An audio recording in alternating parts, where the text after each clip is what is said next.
estamos con un nuevo programa repasando esos momentos singulares, particulares, interesantes de la historia que han acontecido aquí en Castilla y León. Y podríais pensar, ¿qué ha podido pasar en este pinar, en este monte? Bueno, pues aquí han pasado cosas importantísimas para el ser humano. Os voy a dar una pista. Este es un pequeño paso para el hombre, pero un gran paso para la humanidad. No me digáis que no lo sabéis, lo de Armstrong y la Luna. Bueno, pues eso también tiene sitio en nuestro programa. Concretamente aquí, en la estación de Cebreros, que junto a sus hermanas de Robledo de Chavela y Fresnedilla jugaron un papel importantísimo, bueno, yo diría vital, en que el hombre llegara a la Luna, como lo estáis oyendo. Es que Castilla y León tiene muchas cosas increíbles. En el programa de hoy vamos a investigar ese acontecimiento. ¿Qué pasó aquí?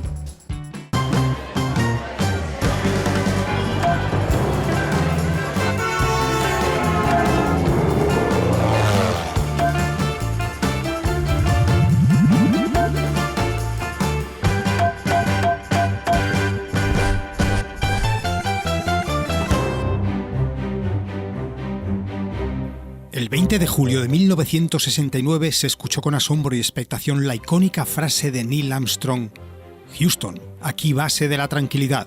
El águila ha aterrizado.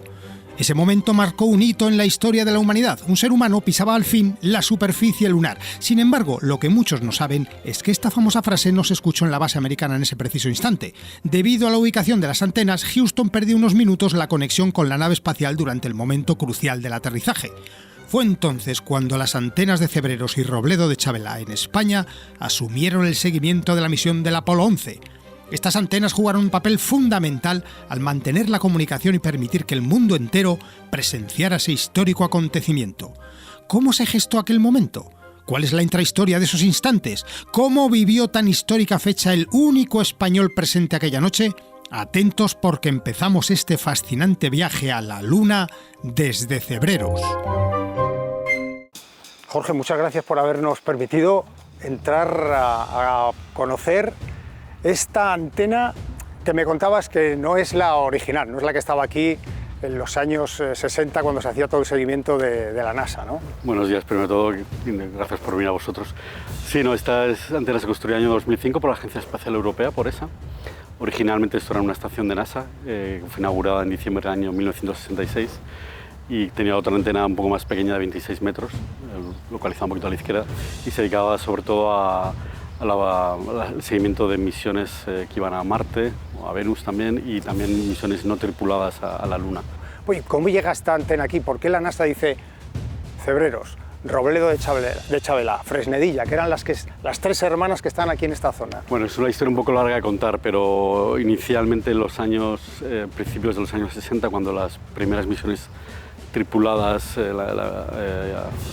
no a la Luna, sino las de prueba, tipo la misión Mercury, la NASA decide buscar una estación de seguimiento espacial que esté en la misma latitud que el sitio de lanzamiento, que era en Florida, y para eso eligieron la estación de Maspalomas en Gran Canaria. Entonces, esa fue la primera estación que se puso en España. Y después, cuando ya empezó, digamos, la carrera espacial, debido a ese, digamos, arraigo que tenía con el INTA y Maspalomas, decidieron buscar en algún sitio en Europa. Inicialmente se buscó en Italia, pero en Italia no era el sitio más adecuado porque no cubría bien junto con la antena que había en California allá. Entonces buscaron en la zona de Madrid, buscaron también en la zona de Málaga, Sevilla, y al final se dieron cuenta que debido sobre todo a la cercanía del aeropuerto de Madrid y la necesidad de vuelos internacionales, encontraron 11 puntos donde colocar estaciones.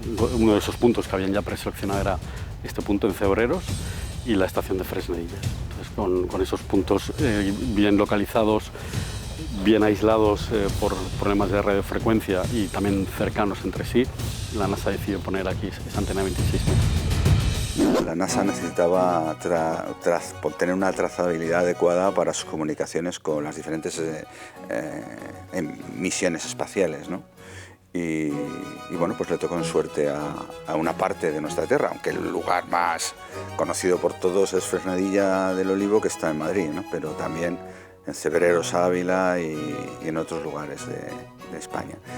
Y esa trazabilidad la completaban con un un centro de recepción en California, otro en Australia y el español, y con eso podían dar cobertura por eso de que la Tierra debe de girar. No lo tengo muy claro, pero eso nos dicen. Entonces siempre tiene que haber un punto mirando a lo que era la Luna.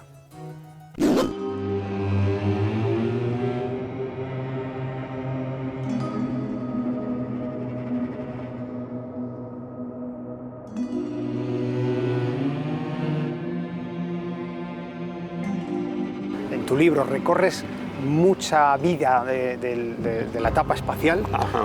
Pero hoy nos vamos a centrar en ese primer hito, que es la llegada del hombre a la Luna. Si yo te pidiera un titular, una frase que definiera ese momento, la llegada del hombre a la Luna y la participación de que en España esas 3 estaciones de Fresnedillo, de Robledo y de Cebreros tuvieran ese papel importantísimo, Fundamental. ¿cómo lo resumes? ¿Qué frase te sale? Pues mira, por una parte te diría que una emoción grandísima de ser parte, en este caso escribano, de todo aquello que ocurrió, poder dar testimonio, y por otra parte una tristeza de que eso no se sepa y no se valore. Yo entiendo que no se valore, o por lo menos no se valoraba hasta ahora, de todo el sacrificio que supuso aquello. Y fue fundamental la participación española. Solo hay 3 estaciones de la red del espacio profundo en todo el mundo. Estaban distribuidas bueno, pues para abarcar todo el... Exacto, entonces está en Australia, está en California, en Estados Unidos, y tenía que ser la tercera, pues más o menos en esta zona estuvieron buscando hasta que llegaron aquí a Robledo, Cebreros, etc. Y fue una fortuna que se decidiera hacer eso, porque fuimos protagonistas, y además protagonistas indispensables. ¿Cuál era el cometido real de estas 3 estaciones? Que ¿se puede explicar un poco más? ¿Se puede concretar realmente qué importancia tenían estas estaciones aquí? Sí, básicamente cuando tienes misiones, sobre todo tripuladas, necesitas una cobertura todo el tiempo de esas naves. Entonces los americanos, el sitio de lanzamiento era Florida. La primera estación que pusieron similar a la que está en Robledo estaba en California, en Goldstone. Entonces necesitaban, para tener esa cobertura total en el planeta, necesitaban poner otras 2 estaciones que estuvieran a 120 grados de longitud geográfica. Una era ya la segunda que se construyó, fue en Australia. 120 te interrumpo porque dividido entre 3 dan los 360 Exacto. grados de la curvatura, ¿no? Exacto, es decir, que 360 grados es digamos, el círculo completo, o la circunferencia completa. Una vez que has colocado una en California, necesitabas otras 2 que estuvieran a 120. Entonces, la segunda que se instaló fue la en Australia. Y la tercera pues caía en una longitud geográfica pues, de esto, en la península ibérica, incluso Sudáfrica. De hecho, inicialmente, antes de construirse la de Robledo, pusieron los americanos una en Sudáfrica, pero por todos los temas políticos del apartheid y demás, vieron que era mucho mejor en ese momento colocar una en España, en este caso. ¿Quién trabajaba aquí? ¿Quién podía trabajar aquí? Digamos que esas estaciones, sobre todo empezando por la de Maspalomas, fueron el centro de aprendizaje para los ingenieros de telecomunicaciones que salían de la universidad en ese momento en España y que trabajaban en el INTA. Porque esas estaciones, cualquiera de ellas, inicialmente eran los ingenieros de NASA y de JPL que venían a operarlas, pero a su vez había como parte del tratado que había firmado Estados Unidos y España, había una transferencia de conocimiento y de trabajo entre los ingenieros que venían de Estados Unidos y los que había de España. Entonces fueron, digamos, el centro de incubación, de aprendizaje de todos esos ingenieros. España, una vez que puede romper el bloqueo internacional que tenía el gobierno del general Franco, empezó a modernizarse a pasos agigantados, ¿no? En los años 60 el crecimiento en España fue exponencial en todos los sentidos. A ver, España no es una potencia industrial, somos una potencia industrial de tercera marcha, ¿no? Muchos de estos países se pusieron las pilas mucho antes que nosotros, pero culturalmente no estamos a la zaga. Hoy día tenemos todo el mundo habla de las maravillas de nuestra formación en ingeniería, ¿no? Y hablando de ingeniería, pues yo creo que será probablemente la especialidad que más exportemos al resto del mundo, puesto que aquí pues no tenemos muchas salidas profesionales para nuestros ingenieros. Ya tenemos las primeras protagonistas necesarias de la historia, las antenas de la NASA ubicadas en la frontera entre Ávila y Madrid. Nos falta, eso sí, un personaje más, vital. Un ingeniero español que logró trabajar en esas antenas en aquellos mismos días y cuya historia conoce al dedillo el escritor Jesús Sáez Carreras, que para eso ha escrito un libro sobre el asunto. El libro se llama El gran salto al abismo, porque se rompe con la frontera que tenemos encima nuestra, que es el cielo, se rompe con ella y se salta fuera y se da ese primer paso a algo que en ese momento era totalmente desconocido. Hoy sigue siendo el universo un gran desconocido, aunque un poquito menos, pero todavía nos queda mucho por saber. Como siempre se dice, cuanto más sabes que te queda más por saber. Es alucinante que desde aquí se pudiera controlar el alunizaje, la llegada del hombre a la Luna. Bueno, es una pasada. Es tremendo. Hay unas fotos en las que se ven las máquinas, porque es que la palabra ordenador aplicada a eso un poquito... Eran máquinas de procesar datos que llegaban del espacio y era impresionante porque dice, estas salas enormes con estos aparatos tienen menor capacidad de procesamiento que seguramente tu móvil o mi reloj, seguro, mi smartwatch, tenía una capacidad de procesamiento muy pobre. Y entonces, desde luego, desde la perspectiva de hoy, yo siempre pienso, digo, bueno, llegaremos quizá, bueno, nuevamente a la Luna en breve plazo, llegaremos quizá en 20 o 30 años a Marte, pero siempre nos acordaremos de quiénes fueron los primeros. Claro, la primera vez. Correcto. Y todo eso comenzó con ellos, con esta generación que se sacrificó mucho, sobre todo cuando había problemas muy concretos, como por ejemplo el caso del Apolo 13. Carlos volvía de un turno y se enteró por la radio en el coche de que había habido un problema. Se paró en una gasolinera, llamó por teléfono con fichas, y entonces le dijeron que sí, que efectivamente había habido un problema en el Apolo 13 y qué tal. Llamó a casa y le dijo, mira, no sé cuándo volveré. Pasa esto, me tengo que ir a lo mío. Exacto. Volvió a la estación y se quedaron allí encerrados 3 o 4 días, hasta que finalmente los astronautas llegaron sanos y salvos. Entonces no es lo mismo que lo que ahora. Y tenía muchísimo valor lo que aquellos hombres hicieron. Hay un hecho poco conocido. Los soviéticos, cuando se enteran que Estados Unidos está preparando una misión espacial con tripulantes para alunizar, ellos preparan su módulo lunar que iba a aterrizar en la Luna, pero sin pasajeros, porque no tenían, sin astronautas, no habían alcanzado la tecnología suficiente para poder hacerlo. Se llamaba Luna 15. Este Luna 15 tuvo problemas de comunicación y para calcular la altitud a la que estaba realmente el módulo, y se terminó estrellando en la Luna. Y hay un hecho curioso que cuenta Collins, que es que se cruzó con él. Con el Luna 15, al menos lo pudo ver en 2 ocasiones. ¿Qué has ido descubriendo a la hora de preparar y de escribir el libro? Bueno, yo he ido descubriendo que la gente que participó en aquella muchos se jugaban la vida y arriesgaban sus vidas aún a sabiendas de que podían perderla, que todo tenía mucho riesgo. Y ninguna compañía de seguros quería asegurar la vida de estos señores. Claro. Ellos lo que hacían, dejaban por ejemplo a la familia un montón de autógrafos, de fotos firmadas, etcétera, para que en el caso de que pudiera pasar algo, pues pudieran vender eso y sobrevivir la familia, etcétera. ¿Cómo es Carlos? Vamos a charlar en un rato con él. Buah, madre mía. Yo descubrí a un ser humano extraordinario. Un español que había estado trabajando para la NASA durante 43 años, desde el año 68, y había participado en los hitos más grandes del inicio de la exploración del espacio. Sacó una beca para estudiar en Estados Unidos un tiempo, vivió otra vida en color. Aquí en aquella época se vivía una vida en blanco y negro, y él conoció una vida en color, que le abrió mucho los ojos, le abrió la mente, y como ser humano extraordinario. Yo incluso, y mira que es complicado, lo valoro más como ser humano.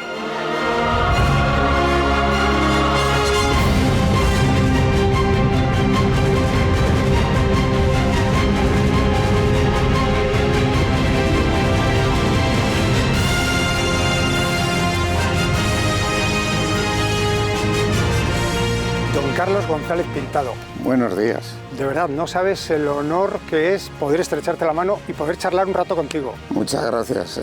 Sé, por lo que he leído de ti, que eres un tipo pues, bastante modesto, humilde, y a mí me parece que eres, haciendo comparaciones, si hablamos de la llegada a la Luna con el descubrimiento de América, no Cristóbal Colón, pero bueno, Rodrigo de Triana, el que estaba arriba diciendo, gritó tierra o algo así, al menos un papel importante jugaste en un momento histórico. Sí, un pequeñísimo papel. Hay que tener en cuenta que la cantidad de gente que estaba participando en esa misión eran del orden de 400.000 personas alrededor del mundo.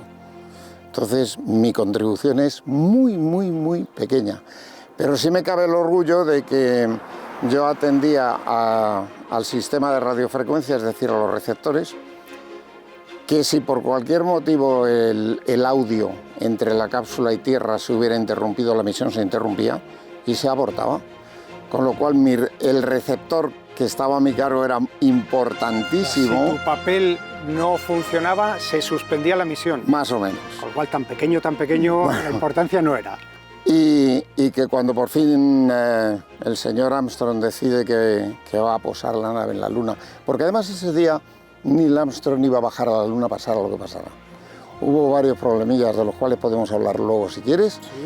Sí. Y aquel día Armstrong dijo, yo voy a aterrizar, pase lo que pase, y aterrizó. Y cuando posó la nave en la Luna y dijo aquella frase maravillosa de Houston, aquí base de la tranquilidad, el águila ha aterrizado. En ese momento yo oí eso medio segundo antes que Houston. O sea, el primer hombre en toda la Tierra que escucha que la... Bueno, fue el equipo entero. El equipo entero, pero Eso, bueno, tú sí. estabas en ese equipo. Eras Sí. el único español, por cierto, en ese equipo. En ese equipo era el único español. ¿Qué sientes en ese momento, sabiendo que eres el primero que escucha que se ha completado la primera parte de Lo la misión? analizas después. Sí. Sí, es inevitable. Hay dos emociones que se contraponen, ¿no? Por una parte está la responsabilidad que tienes con que el equipo funcione como tiene que funcionar. Lo cierto es que, bueno, estaban allí posados, nosotros les estábamos siguiendo y ya la Luna se ocultaba por el horizonte.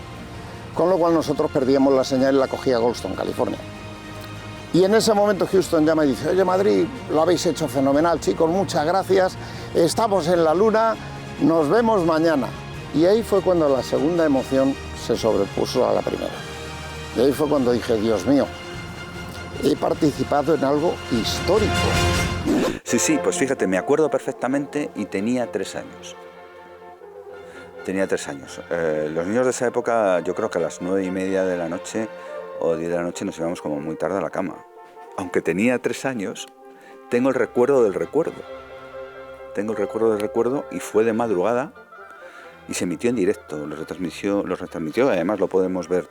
Yo creo que ahora con internet se pueden encontrar hasta las grabaciones originales, el programa original y la emoción con la que el hombre retransmitió ese momento. Observen ustedes el pie, ahí está. A las 101 horas 22 minutos 48 segundos de vuelo, el pie. Lentamente, muy lentamente, el pie de un astronauta se ha visto, se está viendo como tantea, como un niño recién nacido, levanta sus brazos para tocar a la madre, como algo que aún no sabe dónde poner su sensibilidad, dónde agarrarse, en qué sustentarse. Es el pie del astronauta que ahí está, las imágenes hablan por sí solas. Es sin duda el disco de la pierna metálica de esa pata animada, articulada, pero en este momento rígida del módulo lunar, cuando el hombre deposita por primera vez su pie, su cuerpo. Qué emoción la de aquella noche, haber vivido ese momento. Bueno, pues nosotros en el programa de hoy todavía tenemos más sorpresas porque nos vamos a acercar todo lo posible a lo que pudo ser vivir en propia carne esa noche mágica. Pero va a ser después de esta breve pausa para la publi.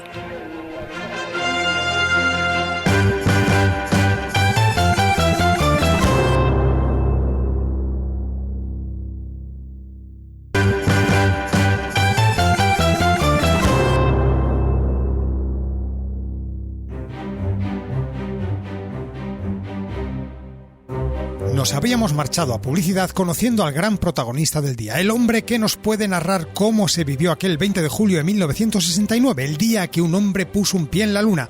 Y lo puede hacer porque lo vivió en primera persona, testimonio único y directo. Pero hagamos un resumen previo para ponernos en situación. Desde que la NASA lanzó su programa espacial en 1961, Estados Unidos se embarcó en una emocionante carrera para conseguir llegar a la Luna y además hacerlo antes que la Unión Soviética, que por entonces llevaba ventaja en esa carrera espacial. El Apolo 8 fue el primer lanzamiento dentro de este objetivo lunar, la primera nave en orbitar la Luna. Tras varios intentos fallidos, el 20 de julio de 1969, la misión Apolo 11 logró que el comandante Neil Armstrong y el piloto Edwin Aldrin se convirtieran en los primeros humanos en llegar a la Luna, mientras que Michael Collins orbitaba el satélite en el módulo de mando. La misión tuvo una duración de 8 días, 3 horas, 18 minutos y 35 segundos, culminando con el histórico alunizaje. El legado del Apolo 11 y su llegada a la Luna sigue siendo un hito inolvidable en la historia de la exploración espacial. ¿Por qué llegan los americanos a la Luna antes que los rusos? ¿Por qué ganan esa carrera? Pues si yo tengo que decirte, yo diría que a los americanos no le dolían prendas la cooperación internacional. Y yo creo que para mí fue el éxito de la llegada del hombre a la Luna por parte de Estados Unidos. Los rusos eran más suyos, llevaban todo, no buscaban tanto la cooperación. Además, hay cosas que yo he ido sacando datos de todo lo que ocurrió, lo que he podido del tema ruso, y la verdad es que algunas cosas dicen, madre mía, de echar las manos a la cabeza. Y sin embargo, no, los americanos buscaron cooperación internacional. Korolev, que era el jefe de los soviéticos, estaba desarrollando un cohete que era el N-1. Con el N-1 iban a ir a la Luna. En el año 66 más o menos, pues Korolev tiene unos problemas intestinales terribles porque había estado en un gulag durante muchísimo tiempo y dicen, bueno, pues mira, no pasa nada, te hacemos una intervención quirúrgica de bajo riesgo y en 3 días estar funcionando. Y a los 3 días de la operación, Korolev murió. La muerte de Korolev de alguna manera paró el desarrollo del N-1. Sus colaboradores siguieron intentándolo y de hecho intentaron 4 lanzamientos y fallaron los 4. Y entonces pensaron, vamos a gastar dinero inútilmente en algo que no va a funcionar antes que los americanos. Y tiraron la toalla. Entonces en el año 66 los americanos sabían que iban a llegar a la Luna antes que los soviéticos. Pero había que llegar antes del 70. ¿Por qué? Pues porque Kennedy, cuando dio la charla que dio maravillosa en su Congreso y en el Senado, dijo, en esta década llegaremos a la tenemos que llevar un hombre a la Luna y volverlo a traer a la Tierra sano y salvo. We choose to go to the moon. We choose to go to the moon in this decade and do the other things, not because they are easy, but because they are hard. Por eso las prisas, había muchas prisas. Haciendo un poco de historia, esta carrera espacial se inicia con cuando los rusos son capaces de poner en el espacio el Sputnik. El Sputnik fue un satélite con muy pocas pretensiones, pero que lograron que orbitara la Tierra en 1957. Eso hizo que los americanos se pusieran las pilas e intentaran conseguir algún hito histórico. Los rusos fueron primeros en mandar un satélite, fueron los primeros también en mandar un ser vivo con la famosa perra Laika, fueron los primeros que enviaron un hombre al espacio, Gagarin, fueron los primeros que también colocaron en el espacio a una mujer. Pues los americanos estaban quedando un poquito atrás. Oye, ¿cómo llegas tú aquí? ¿Cómo llegas tú a la NASA? ¿Cómo llega un español? A ver, mi vocación era ser médico. Mi vocación era la medicina. Pues menos mal, ¿eh? Pues fíjate lo que se parecen. Es más, quería ser cirujano. Y ya lo tenía todo pensado. Quería ser cirujano cardiovascular. Se lo comento a mis padres. Claro, la economía familiar pues no era muy bollante en aquella época. Y mi padre me explicó que una carrera como medicina, solamente por el precio de los libros, ya no se podía costear. Tienes que buscar algo más suave. Pues fuera de medicina, que me gusta la electrónica, telecomunicación. Pues hago telecomunicación. Y me dijo mi padre, estamos en las mismas.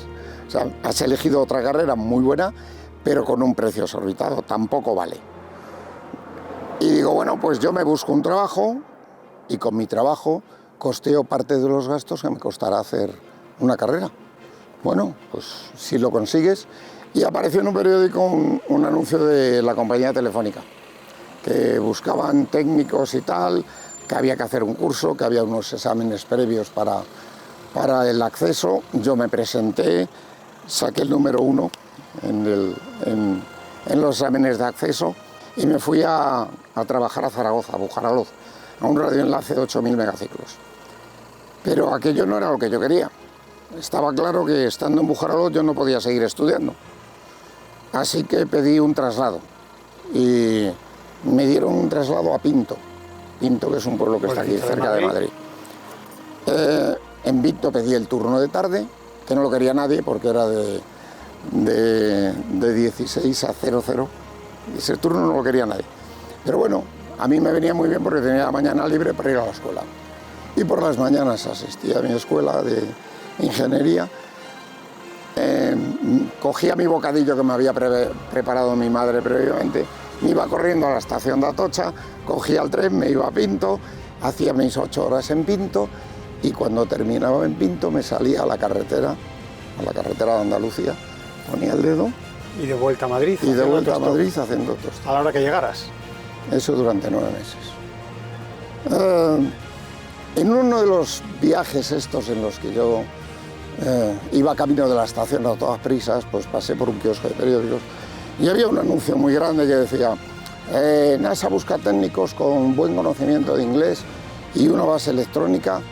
Bueno, la verdad es que es sorprendente, pero demuestra que las cosas son mucho más sencillas de lo que parecen, ¿no? Al final había que hacer una selección de personal y buscar los mecanismos habituales de la época. Parece que lo más natural hubiera sido ir a una facultad, a una universidad y hacer una captación allí, ¿no? Bueno, cuando seleccionaron a don Carlos, evidentemente acertaron, ¿no? Yo vi el anuncio de pasada. Iba con mucha prisa, digo, la NASA necesita seguimientos satélites, qué bonito, joder. Y con conocimientos de inglés, fíjate, yo en aquella época hablaba inglés mejor que español. Y base electrónica, que es justo lo que estoy estudiando. Se me olvidó un poco el tema, pero 3 días después me volví a pasar por el kiosco de periódicos.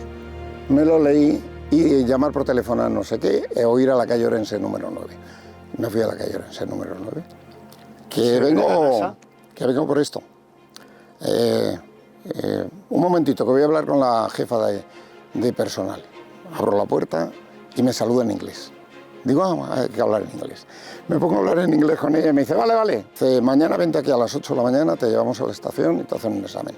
Y me trajeron aquí a Robledo, en donde solo había una antena en aquella época. Y me hicieron unas entrevistas y tal, pues sí. Oye, muy bien, mira, creo que tenemos un puesto ideal para ti en el taller de reparación de amplificadores de bajo ruido. Digo, bueno, pues muy bien. Lo que me digas. Me volví a la oficina, me recoge Pilar del Río otra vez, me dice, bueno, pues ya sabes, ya tienes un puesto en Robledo, así que empiezas el día 1 del mes que viene. Firma el contrato. Cojo mi bolígrafo y dice, espera, ¿has hecho el servicio militar? Digo, no. ¿Cómo? ¿Que no has hecho el servicio militar? Pero Carlos, si era imprescindible, si lo decía el anuncio. Digo, pues no me di cuenta. Y me dice, bueno, pues mira, como el Ministerio del Ejército está aquí al lado, entonces era Ministerio del Ejército, no era cuartel general, me dice, vete ahora mismo, entra voluntario, hazla mili voluntario para que termines antes y cuando termines vuelves. A los 18 meses vuelvo. Abro la puerta, no me dio ni los buenos días, Pilar, dice, ¿has hecho el servicio militar? Acabo de terminar. Le enseñé la cartilla verde, digo, mira, abre el cajón, saca el mismo contrato que me enseñó 18 meses atrás, lo pone encima de la mesa y dice, firmo, pero ya no vas a Robledo, porque en estos 18 meses se han construido 2 estaciones nuevas, una en Cebreros y otra en Fresnedillas. La de Fresnedillas es para vuelos tripulados y ahí no tenemos ni un solo español y tú vas a ser la punta de lanza. Pues demostraba que efectivamente a nivel formativo, a nivel cultural, no estábamos tan atrás. O sea, es decir, había un gran potencial, ¿no? Como de hecho seguimos teniendo. Y nos ponía pues bueno, en órbita, nunca mejor dicho, en este caso a nuestro país, en el mundo occidental. ¿Qué podía pasar por aquí? ¿Cómo te imaginas tú que eran esos días, ese 19-20 de julio del 69, aquí en estas antenas, en el edificio donde estamos? Bueno, aquí en las antenas, desde luego, la actividad era frenética. Ya se sabía que esa era la misión en la que finalmente se iba a dar el paso último, que era pisar.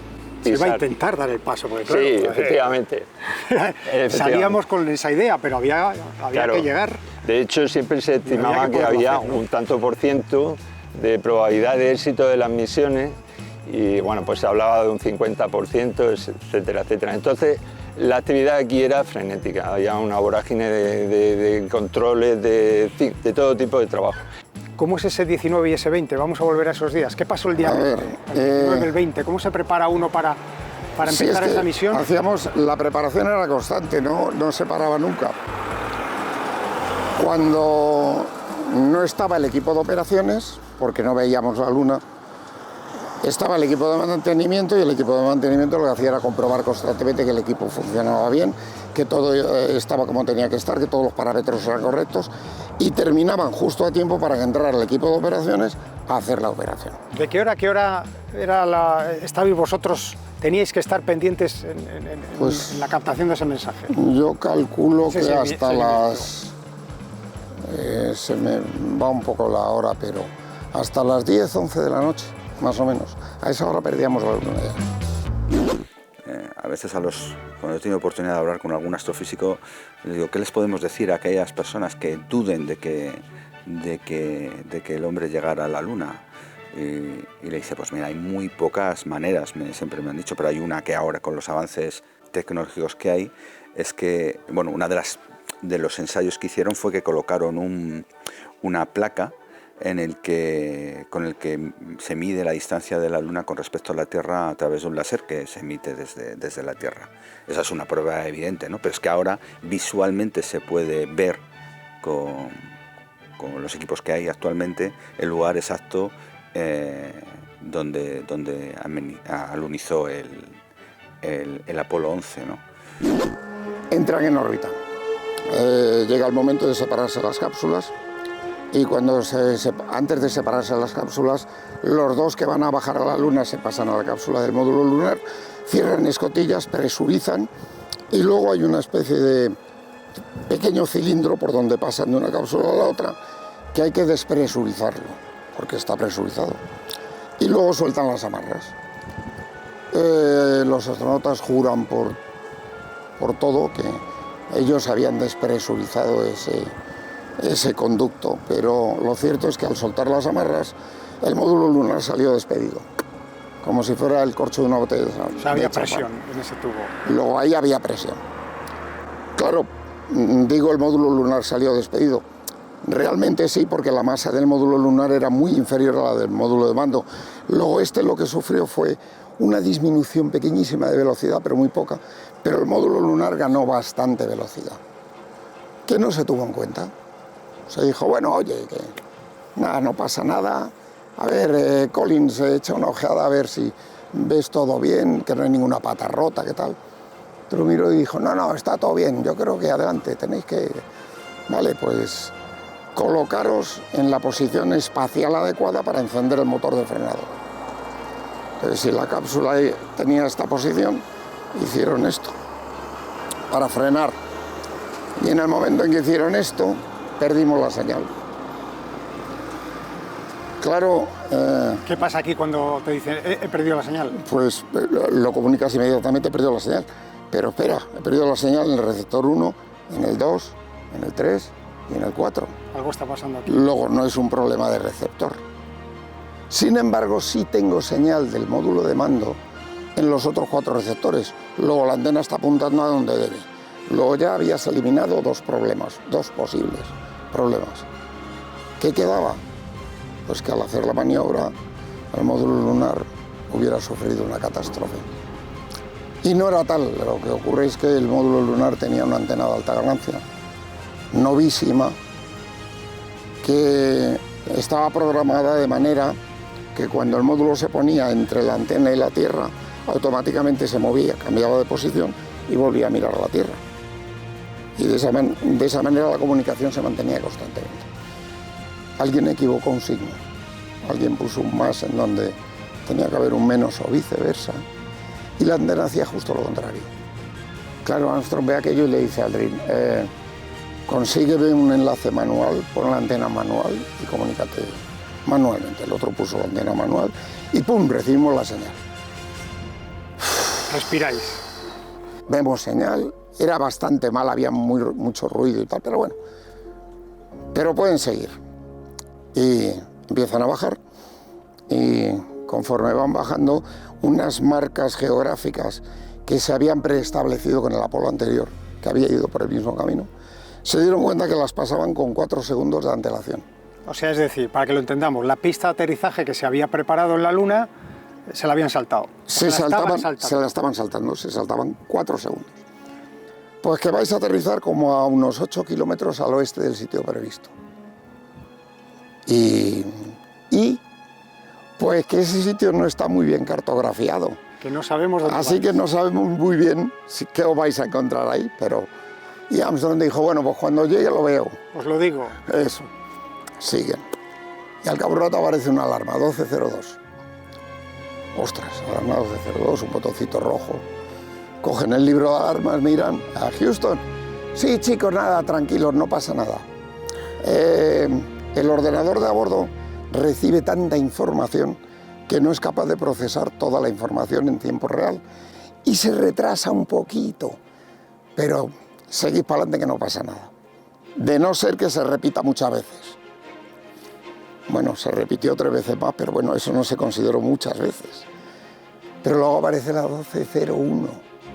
Y en la 1201, un botoncito que dice abort empieza a lucir en rojo intermitentemente. Houston, y así ya. Sí, chicos, ya lo hemos Lo vemos. Verás, lo que ocurre es que la cantidad de información es tan grande que no es que se retrasen algunas cosas. Es que algunas cosas el ordenador no las puede procesar. Y claro, Armstrong le dijo, ¿y la solución cuál es? Dice, hombre, si quieres ponerte en semiautomático y bajarlo a mano, se soltó las amarras, puso el ordenador en semiautomático. Semiautomático le valía para mantener el radar y el control de velocidad, pero nada más. Cogió el joystick y dijo, venga, y empezó a bajar él.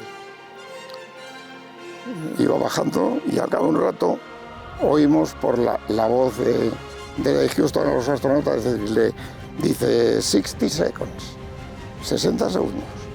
El primer sitio en donde Armstrong intenta bajar ve que es una pendiente muy grande, piensa que si posa la nave ahí igual la nave vuelca.